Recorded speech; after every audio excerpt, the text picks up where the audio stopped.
It's so fun to work in this space, but I mean, I've never seen something like this where it doesn't matter, it doesn't matter if it's, Saturday, Sunday, if it's middle of the night, emails keep coming in, around the clock, because people are all around the world. It's a global, business, and nobody in the crypto world stops working at 5 o'clock.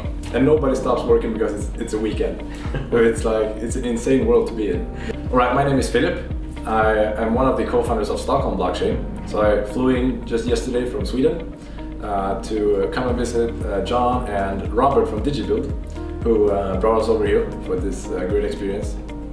And I'm one of the co-founders of Stockholm Blockchain, which is a newly founded organization in Stockholm where we educate people about blockchain, and we help companies, organizations try to fit their business model into this new sort of economy.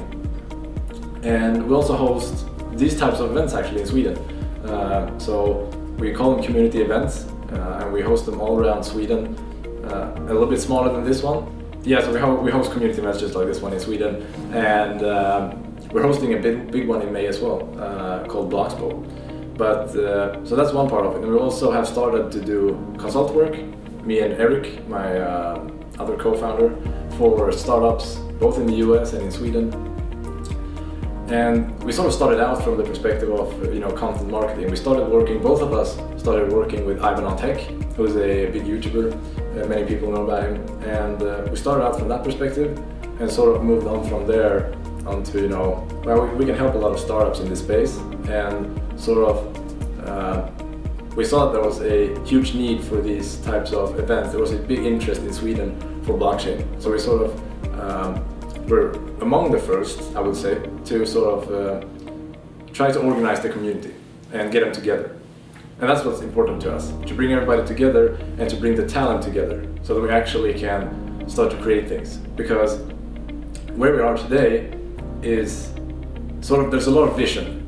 There's a lot of, people are very positive about the technology, and there's a lot of preaching going on as to what we can do with it and what sort of problems we can solve all around the world. I talk about that as well, because that is very cool. But sometimes you have to do a reality check and see where are we right now. And that's sort of, there's a big disconnect between the vision and where we are. And that can be seen very much within the ICO space, where people preach big visions and great applications that they can't even be realized with today's blockchain technology and where we are because of scalability and so on. And then they take in $100 million in their ICO round, and they don't know what to spend the money on. But that's sort of where I think we are today, where we're trying to get the technology to work better and better, but we have such a big vision for what we can do that we really are trying to keep up with that. But we always, as I said in my little talk, we have a new motto at Stockholm Blockchain, which is forget the hype and build things. And that's what we want to do with both our events and everything we do, is to try to focus on the real applications, because we would need to get real businesses to prove real use cases with blockchain. Not just people seeing us as an investment, buying a token to sell it later, and people forcing token models onto their business just so you use another currency on their platform rather than using Bitcoin or Ethereum. I think that we will see a lot more maturity in the ICO space as we move forward.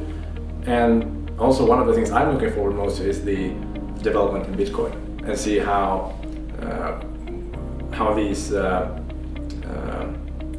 these layered solutions such as Lightning Network can improve the scalability of Bitcoin, and bring new business models where we can stream money, for example. That's something I'm looking forward to a lot, and see how that can disrupt business models within advertising or within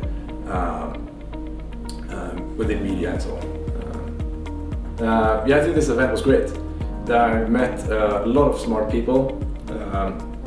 We had a lot of interesting talks, both with guests and with the speakers in the backstage room here. Great discussions, and people have real interesting startups. We get to work with a lot of different ICOs, and we hear so many ICO pitches from everybody, and you sort of get a good grip about how the market looks like. But there are really I talked about how there are many bad ICOs, there also are very many good ICOs, and many people doing the right thing. And I've met many of them here today, and we had great discussions on, you know, everything from new cryptographic solutions when we have, you know, when we have quantum computers. We had a great discussion about quantum computers and how it threatens encryption and the whole, you know, blockchain space. We've talked to a lot of, you know, engaged, you know, students and startup founders that want to work within the blockchain space. And I think the event is of a great size because it's not too big, it's not too small. You can interact with everyone if you want, and it's very, you know, personal in that way. But this was my, you know, first visit to Phoenix. I've gotten a good experience, and I want to thank, you know, John and everyone for putting it together. That's been great.